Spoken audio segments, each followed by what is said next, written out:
Hola, bienvenidos a un nuevo estudio de nuestra comunidad Bnei Adonolam. En esta oportunidad vamos a hablar sobre la festividad de Purim. Hag Purim. La fiesta, cierto, que recuerda la historia de Megilat Esther o el rollo de Esther. Como dice, cierto, el rollo de Esther, capítulo 9, 20 al 24, y Mardoqueo o Mordejai registró estas cosas y envió cartas a todos los judíos que estaban en todas las provincias del rey Asuero, cercanas y lejanas, obligándoles a guardar el día 14 del mes de Adar y también el día 15 del mismo, año tras año, como los días en que los judíos obtuvieron alivio de sus enemigos y como el mes que para ellos se había convertido de tristeza en alegría, de luto en fiesta. Hicieran de ellos días de banquete y de alegría, días para enviarse presentes de comida unos a otros y regalos a los pobres.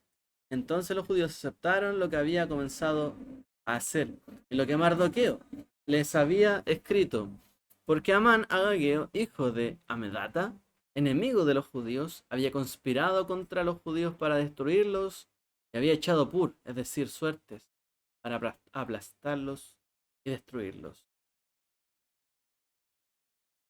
La festividad de Purim y sus costumbres provienen del libro de realmente, ¿cierto? ¿Qué pasa? Ahí se establece la festividad de Purim. Mordejai promulgó obligaciones, ¿cierto?, para que el pueblo judío cumpliera año tras año el observar y recordar estos días, o aquellos días en esta época. Hoy en día quizás nos podemos pensar, o no lo podemos, no lo pensemos dos veces, porque abrimos nuestra Biblia y encontramos ahí, ¿cierto?, el libro de Esther. Porque estas observancias parecen mandamientos bíblicos, ¿cierto? Cuando uno ve la fiesta de Purim y uno ve y dice, hay que regalar comida a las personas, hay que dar regalo a los pobres. Esto nos parece todo mandamiento bíblico, no hay problema. Leemos el libro de Esther y todo parece cierto estar ahí en la Biblia. Sin embargo, Mordejai no era Moisés. Es decir, Mordejai no dio la Torah. Moshe dio la Torah, no Mordejai.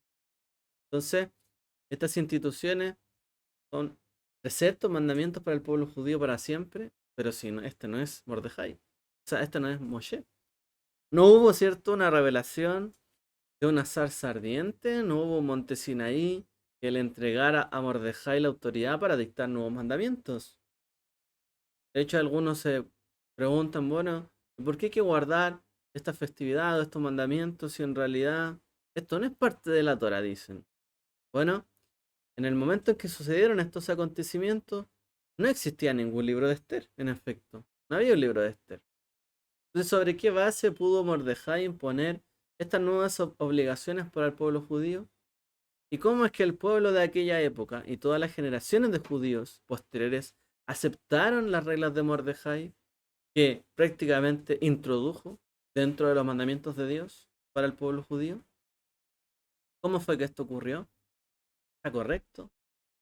Pero en la Torah existe un cierto tipo de sacrificio llamado un Corban Todá, un sacrificio de acción de gracias. Después de que los sacerdotes sacrificaban este animal y aplicaban la sangre y las porciones sagradas sobre el altar, ¿cierto? La derramaban, la esparcían, la, la dispersaban. Luego, ¿cierto? La carne se colocaba al fuego y eso se ofrecía, ¿cierto? Y se debía comer de ello y comer junto con abundante pan el mismo día en que se ofrecía este animal de sacrificio. Y para ello había que contar con bastante personas, ¿no? Para poder comerse un animal completo en el mismo día. La carne no se podía guardar, había que comerla en el mismo instante. Por lo tanto, un sacrificio de acción de gracia conllevaba no solo una alegría personal, sino una alegría de uno con su familia y con sus amigos, idealmente. Entonces se requería que una persona trajera esta ofrenda cada vez que, por ejemplo, dice la escritura, una persona se libraba de un peligro inminente.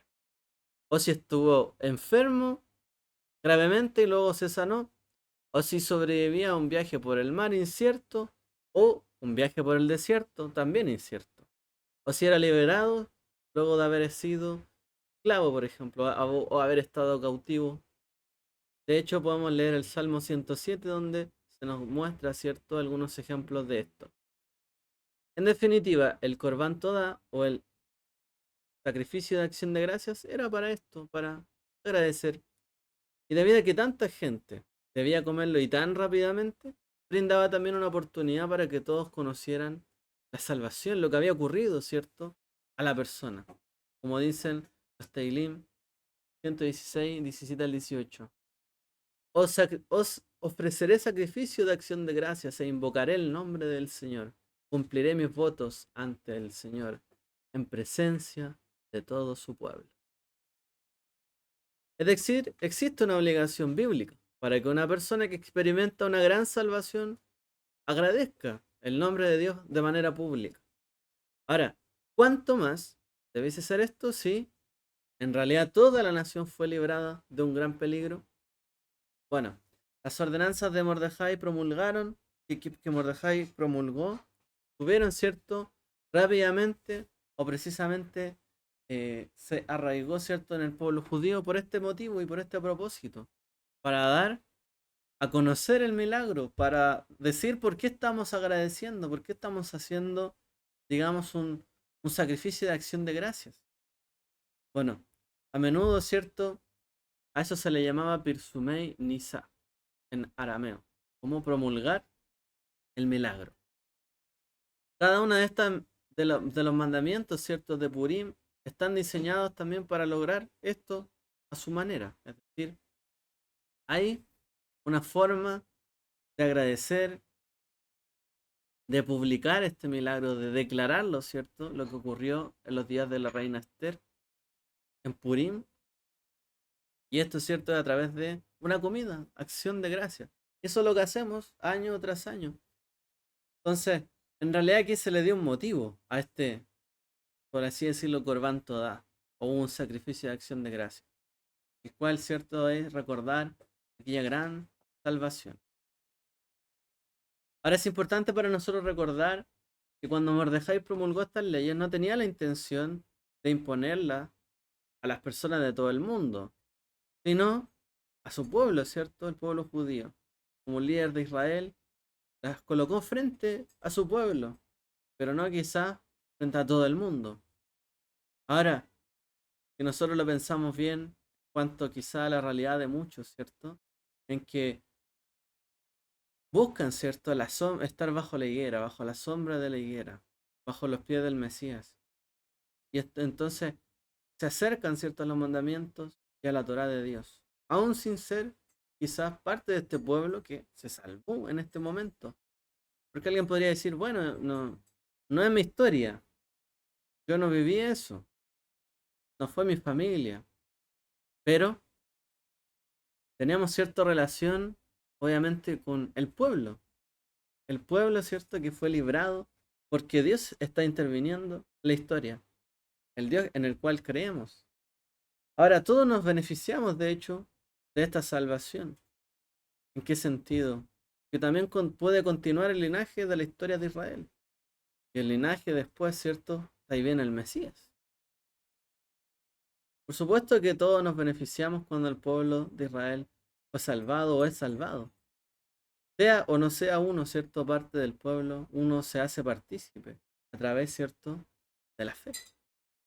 Bueno, este marco, ¿cierto?, de mandamiento nos da también una referencia para las costumbres y las prácticas que se hacen hasta el día de hoy, la cual obviamente es una festividad del pueblo, ¿cierto?, judío, arraigada en la historia nacional, pero también compartida, ¿cierto?, y recordada para bien por todos aquellos que creen en el Dios de Israel y también, ¿cierto?, exaltan su nombre a través de todo lo que él ha hecho, sobre todo con su pueblo.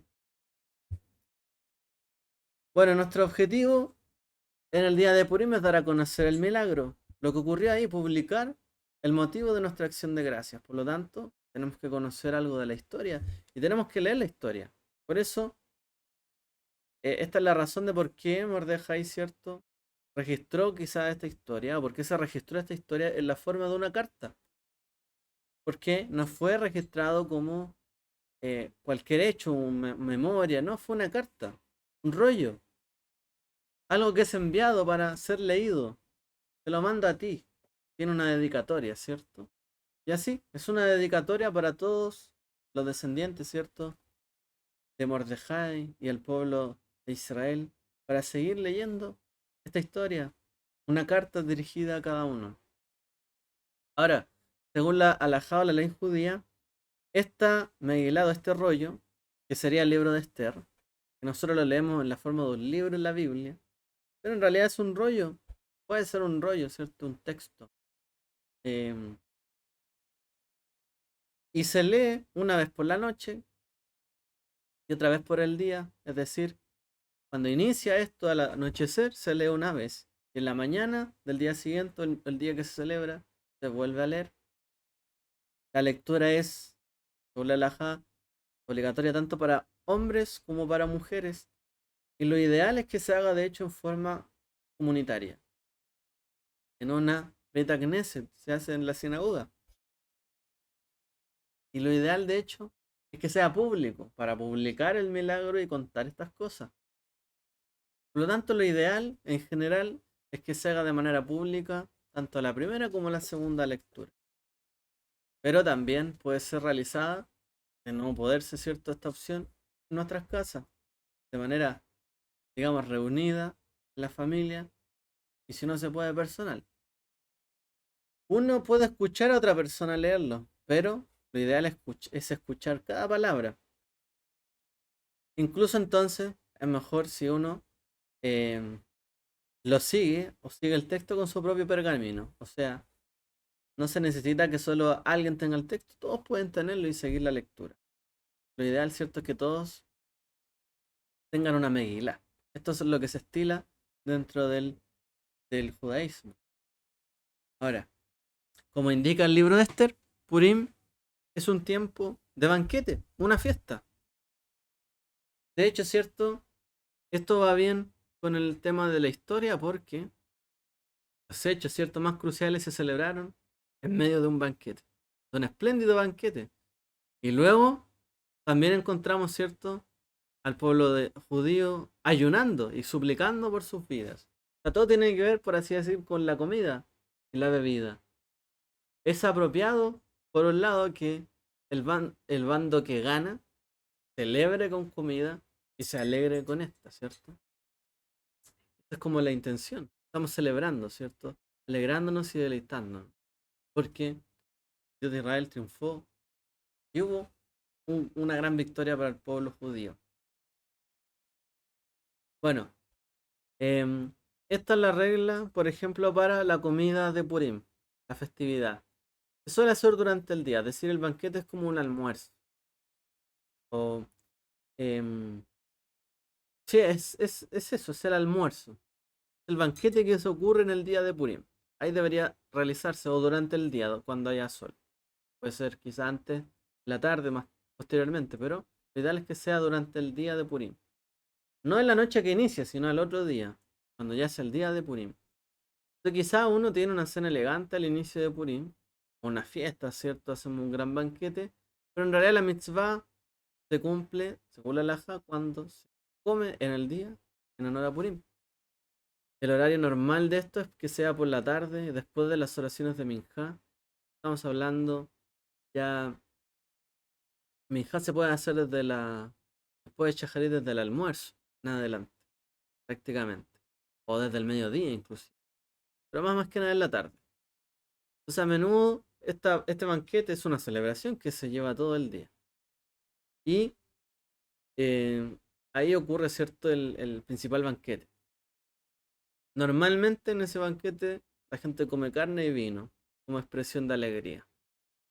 Recordando también, ¿cierto?, que esto es como un Corbán Todá, carne y vino, como si fuese, ¿cierto?, recordando cómo se hacía en aquel entonces. Bueno, em, los sabios tienen una frase, ellos dicen lo siguiente, ellos dicen que Lo que Yom Kippurim, o el día de Yom Kippur, el día de la expiación, logra mediante el ayuno, Purim lo logra mediante el deleite de los alimentos. Una frase. Lo que se logra con Yom Kippur absteniendo de comerse, se logra también comiendo en Purim. ¿A qué se refieren esto? ¿O por qué dicen esto? Bueno, Purim no es Shabbat, en sí no es un día de reposo, ni es una fiesta, ¿cierto? Ordenada, en la cual haya restricciones laborales, es decir, tengo que pedir sí o sí mi día libre. Por lo cual podríamos comprar cosas, prender fuego, cocinar, conducir y hacer lo que queramos en ese día, lo que podamos. Pero también es una oportunidad para invitar a gente a la casa. Muchas personas, ¿cierto? Que a lo mejor eh, es difícil quizás hacerlo en otro día festivo por las restricciones que hay de cada día. Un día de mucha alegría y la idea es que la gente se junte. Entonces, la gente que quizás tiene menos recursos como para tener una comida festiva de Purim, bueno, no hay problema, porque los próximos mandamientos mitzvot de Purim tienen que ver para proporcionar, ¿cierto? Una ayuda a aquellos que tienen alguna necesidad. Entonces, ¿cómo vamos a estar algunos comiendo y otros no? Bueno, otro mandamiento de este día, se observa, ¿cierto? En Purim, es enviar obsequios de comida. El texto de Purim, ¿cierto? Dice que es un momento para enviarse regalos de comida unos a otros. Como dice en hebreo, Mishloach Manot Ish Le Re'ehu. Enviarse alimentos, ¿cierto? Del uno a su prójimo, cada uno a su prójimo. O a su vecino. Literalmente esto es enviar porciones de comida a la persona que es nuestro prójimo. Un día donde se regala comida. Entonces, dado que dice de una persona con su prójimo o de uno al otro en forma singular, los sabios, ¿cierto?, sacaron de este texto que uno tenía la obligación de mandar uno a uno a una persona un regalo de, por lo menos de comida, a una persona. O sea, para enviar algo, regalos a los vecinos que es tu prójimo, o uno a otro. Es decir, por lo menos a uno. Ahora sí, queremos enviar más. Bienvenido sea. Ahora, esta palabra, Mishloach Manot, o las porciones de comida, los regalos de comida, están en plural.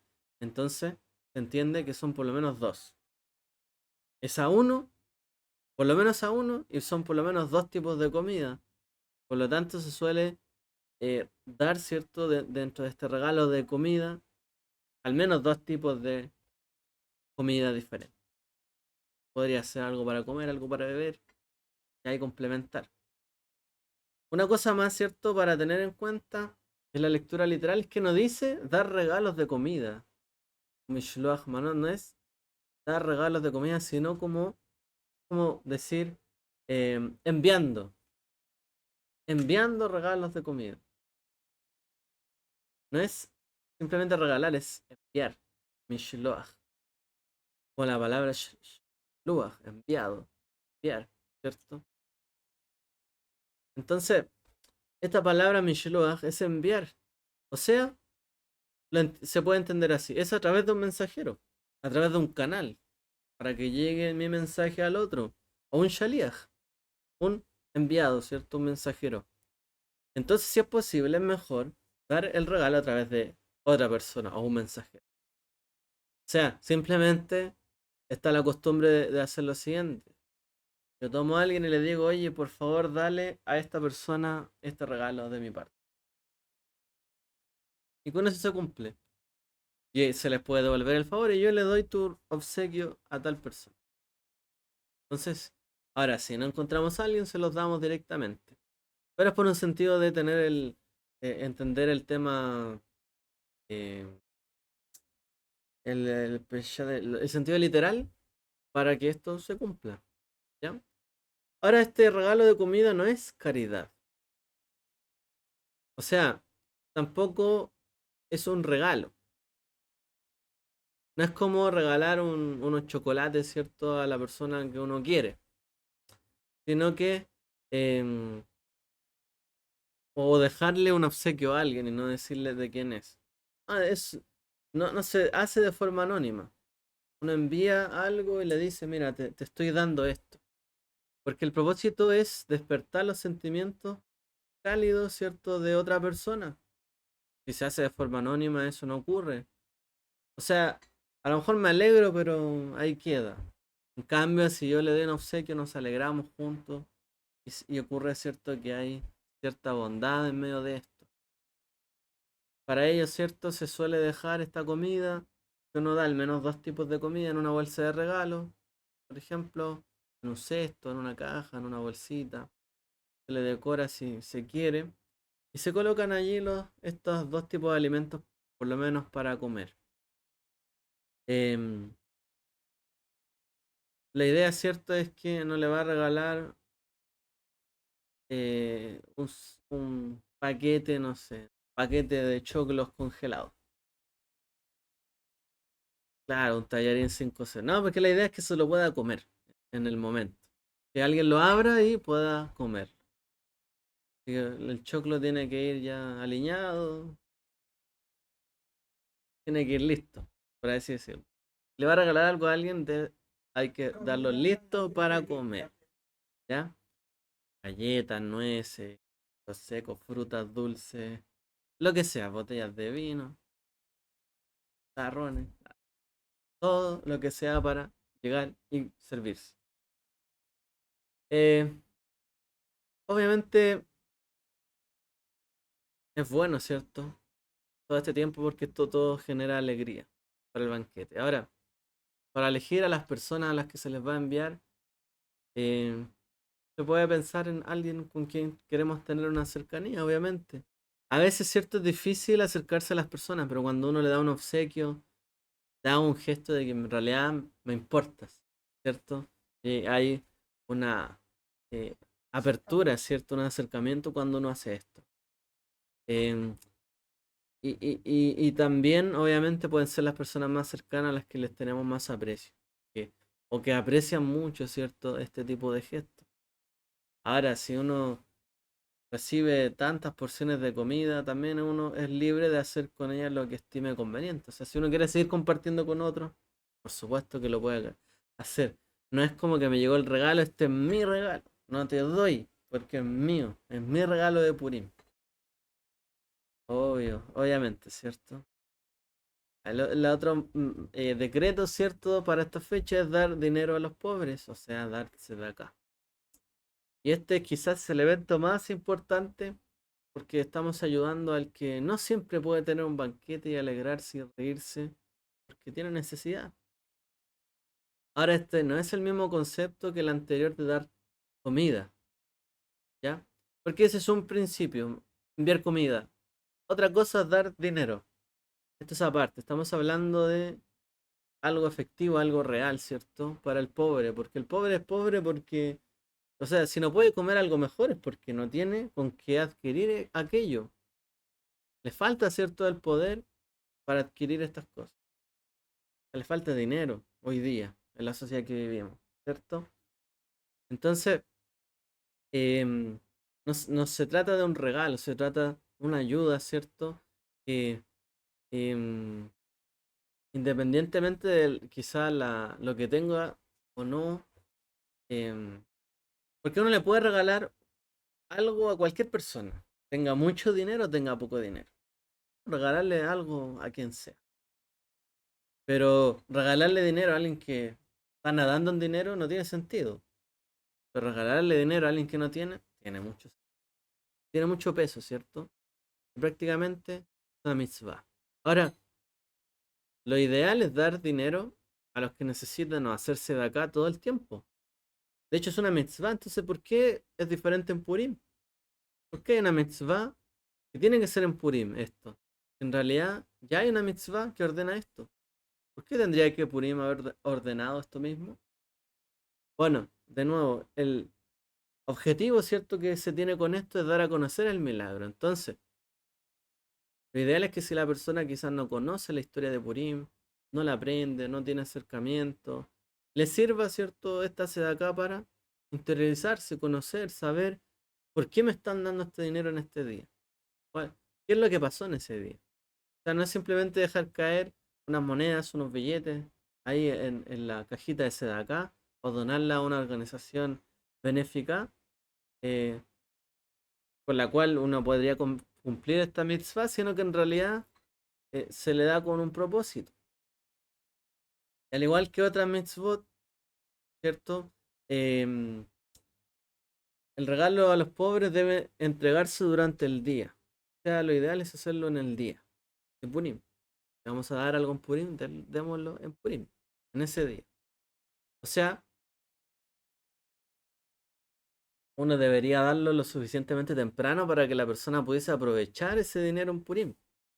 O tener algo de comer o comprarse algo. En el fondo se alegra en ese día, es lo que se estila.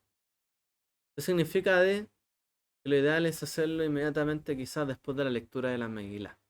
Porque uno lee esto, ahora ya hago la ayuda. Se estila de esa forma. Em, la palabra, ¿cierto? Que utiliza ahí en Purim cuando es dar regalo a los pobres es matanot la evionim. Obsequios, regalos a los pobres. Pobre está en plural, evionim, dice en hebreo, evionim. Es decir, que cada persona por lo menos le debiera dar a 2 personas pobres, cada uno. Eso es lo que se estila de acuerdo al texto eh, literal. Ahora tampoco es que hay que dar una gran cantidad de dinero, sin embargo, lo ideal, ¿cierto? Em, Poder dar una cantidad em, acorde a lo que uno gastaría en cumplir otra mitzvah. Por ejemplo, ¿cuánto debería yo donar si doy acá? Bueno, si doy acá, ¿a qué lo puedo comparar? La acá es una mitzvah, un mandamiento. Podría compararlo a otra mitzvah. Entonces, cuando yo cumplo otra mitzvah, a veces tengo que, no siempre, tengo que comprar algo, adquirir algo o gastar algo. Entonces, ¿cuánto gasto yo en una mitzvah? Por lo menos darle lo que yo gasto en cumplir una mitzvah. Si mi mitzvah, o lo que quiero cumplir, está relacionado, por ejemplo, con el tema de la mesa de Shabbat. Para hacer la separación del Shabbat del resto de la semana, prendemos velas, comemos pan, amasamos. ¿Qué es lo que me cuesta 2 velas? Un pan, quizá una mesa para comer. O así, algún precepto, ¿cierto? Que esté ahí. ¿Qué es lo que me una proporción? Eso es como lo que uno se podría hacer una idea en el fondo. ¿Ya? Estoy cumpliendo una mitzvah, entonces tendría que dar algo por lo menos que cueste hacer una mitzvah. Bueno, la acá puede ser en forma anónima si se desea, porque está permitido, ¿cierto? Hacerlo anónimamente.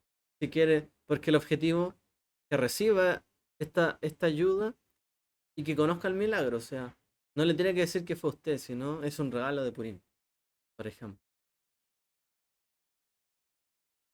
Generalmente en la sinagoga siempre se da que hay una recolección de fondos de acá, que la gente dona ahí y después esto se reparte, ¿cierto? Para la gente que necesita. Se hace generalmente en las colectividades. Ahora, este dinero que se da para Purim no debe ser tomado como un dinero que se ocuparía para otra mitzvah. Por ejemplo, decir, no, yo voy a darse de acá en Purim, pero voy a sacar del diezmo. No se estila ese tipo de cosas. A lo que la Torá le dice que aparte, lo aparta. Voy a hacer esto porque es otra cosa adicional. Es lo que uno tiene que tener claro. Y en el fondo y también presupuestar todo, ¿cierto? Em, Ahora, si uno tiene necesidad y en realidad le cuesta hacer una comida de Purim, bueno, lo ideal, ¿cierto? También es no ser tan exigente dentro de una comunidad. tiene que cumplir todo esto y aquí y allá y gastar aquí en comida y además gastar en comida de otro y regalar comida y aparte darse de acá y un montón de cosas, bueno, en realidad eh, uno tiene que dar también de acuerdo a su posibilidad, no ser tan exigente, ¿cierto? Em, y si uno dice, bueno, en realidad no tengo mucho, ¿hasta qué punto podría dar? O sea, no decir, no tengo nada que dar porque soy pobre o no tengo nada. Uno debiese dar a quien a uno le pide. Yeshua dijo, ¿no? El que te pida, dale. O sea, alguien podría decir, Señor, yo soy pobre, ayúdame, que la gente me ayude y provéeme esto y esto otro. Pero puede haber alguien más pobre que tú. Entonces uno dice, no, yo no le tengo que dar a nadie porque soy pobre y apenas me alcanza. Pero puede que haya alguien que sea más pobre que tú o que yo. Entonces esa persona tiene menos y un día no tiene y te pide. Uno debiese dar a quien a uno le pide. Y ahí se cumple, ¿cierto? El mandamiento de dar a los pobres. Porque nos pidió, o sea, tiene una necesidad.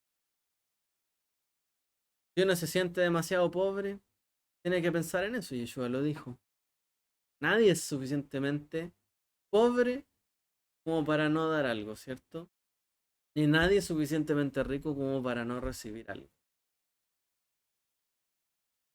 O sea, que en realidad uno es suficientemente pobre como para humillarse, por así decirlo, y pedir algo, entonces también es suficientemente pobre para recibir algo, ¿cierto? Todo el que necesita es porque, o el que pide es porque necesita. Pero la acá o la ayuda a los pobres tendría que ser la vara de medir, por así decirlo. ¿Ya? Nadie puede decir, no, yo no tengo nada, no tengo nada que dar. Puede que haya alguien que tenga menos. Nos pidieron, sabemos que podemos hacer algo, hay que hacerlo. Bueno, para finalizar. em, en Purim, ¿cierto? Purim, ¿qué es lo que refleja? Refleja una preparación para una batalla. Los judíos terminaron, ¿cierto?, ayunando y preparándose para una ofensiva liderada por el malvado Amán, el Agageo. Es una batalla a la cual se iban a enfrentar. O sea, el ayuno, ¿cierto?, que ocurrió en aquel día fue para prepararse para una batalla, pero lo hicieron primero como una batalla espiritual. Antes de saber lo que iba a ocurrir físicamente, de saberlo, que esto iba a acontecer, ayunaron, lloraron, ¿cierto? Todo el pueblo. Acorde, ¿cierto?, a la instrucción de Esther. El mismo día que ella se iba a presentar ante el rey para dar a conocer estas cosas. Entonces, este ayuno de Esther y refleja, ¿cierto? Esta batalla se refleja a través de ese acto, la presentación del ayuno de Esther y de todos los judíos que realizaron para poder presentarse ante el rey. Oh rey, cambia este decreto. Esto nos recuerda mucho a Yom Kippurim, el día de la expiación donde nos presentamos frente al rey y le decimos, Dios cambia este decreto malo sobre nosotros, nos arrepentimos. Purim, casi sonando similar, ¿cierto? Al día de la expiación, nos recuerda también esto. Por eso dicen, ¿no? Que conectan lo que expía Yom Kippurim a través del ayuno. Aquí se expía a través de la comida, la alegría. Que de hecho pasaron del ayuno a la alegría. Pasaron, ¿cierto?, de la preparación espiritual a una alegría física, completa. Ahora, el ayuno de Esther es un ayuno menor. O sea, solo se estila que las personas con buena salud lo hagan. No todas las personas están obligadas. Es un ayuno de toda comida y bebida, desde el amanecer hasta el anochecer. El ayuno es de la mañana hasta la noche. O sea, ayunamos el día que vamos a leer por primera vez la Megilat Esther. Toda esa mañana hasta que terminamos el rollo y festejamos en la tarde. Ahí, ¿cierto? Se vuelve a comer. Esto tiene lugar, ¿cierto? Ese día previo de Purim y se rompe después de esta lectura. Sin embargo, si es que Purim comenzara un día de Shabbat, se posterga, ¿cierto? Este Purim hasta el día jueves anterior, para evitar también que haya un ayuno previo a Shabbat. Se hace el jueves, si es que fuera en Shabbat. Justo antes de Minjá o de las oraciones de la tarde, en ese día de ayuno, suele contribuir con 3 monedas por cada miembro de la familia. Nos dan una moneda que representaba el medio ciclo para la construcción del Mishkan. Mishkan que estábamos estudiando, ¿cierto? Esta semana. La costumbre de que se utilicen estas monedas o estos medios ciclos, que uno puede utilizar, ¿cierto? De la denominación donde uno vive. O sea, por ejemplo, 500 pesos, medio ciclo. Una moneda de 500. Esto se suele usar, de hecho, en la costumbre de la comunidad judía de Estados Unidos es dar medio dólar. Y esta es una donación que se da también para los pobres, otra costumbre. Y no se suele destinar, ¿cierto?, a una ofrenda para la sinagoga, para su mantención y similar, sino que directamente se le da a los pobres. Ahora, este Mahatzit a shekel, por así decirlo, esta costumbre de dar un medio ciclo o medio de la moneda que tenemos, no es para publicar el milagro, sino que para destinarse, ¿cierto?, a una causa de dar a los pobres, a cualquier persona que lo necesite. Esto nos recuerda, ¿cierto?, que también el Mishkan fue ordenado, ¿cierto?, para mantenerlo con medio ciclo. Fue ordenado no solo para mantenerlo ahí, digamos, para que se esté en pie y se vea hermoso y esté como nuevo, sino también una muestra, ¿cierto?, de que deseamos que el Mishkan o la presencia del Eterno esté en medio nuestro y permanezca en medio nuestro. Y el Mishkan no era solo para el que tenía mucho, el que tenía poco. Era para todos aquellos que se pudieran acercar. El Mishkan representaba, ¿cierto?, la morada del Eterno en medio nuestro. Representaba también el deseo, ¿no?, de que cualquier persona pudiese acercarse. Como también es la costumbre de algunas festividades. El que tiene hambre, venga aquí y coma. El que tenga sed, venga aquí y beba. ¿Cierto? Acérquese, coma, beba. Aproveche de esto. Aproveche de la cercanía con el Eterno. Un día, ¿cierto?, donde se celebra que el Eterno estuvo tan presente en medio de su pueblo, librándolo eh, de las garras del enemigo y dándole las victorias. Es un día donde la presencia de Dios está ahí, en medio nuestro, para disfrutarla y compartirla. Y todos tienen que entrar. Si alguien tiene hambre, venga aquí y coma. Tiene sed, venga aquí y beba, ¿cierto?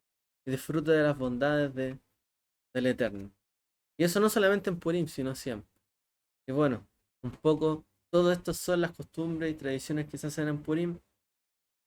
Podemos estudiar o seguir estudiando cada uno, ¿cierto? El texto, analizando la historia, viendo todo lo que ocurre, viendo los videos de YouTube que tenemos de Purim, la historia de Purim, o visitándonos también, ¿cierto?, en el día que vamos a celebrar Purim, próximo domingo 24, si no me equivoco, era otro domingo. Sí. Y viendo ahí la obra de teatro y escuchando la historia, o escuchando la Megilat Purim, eso.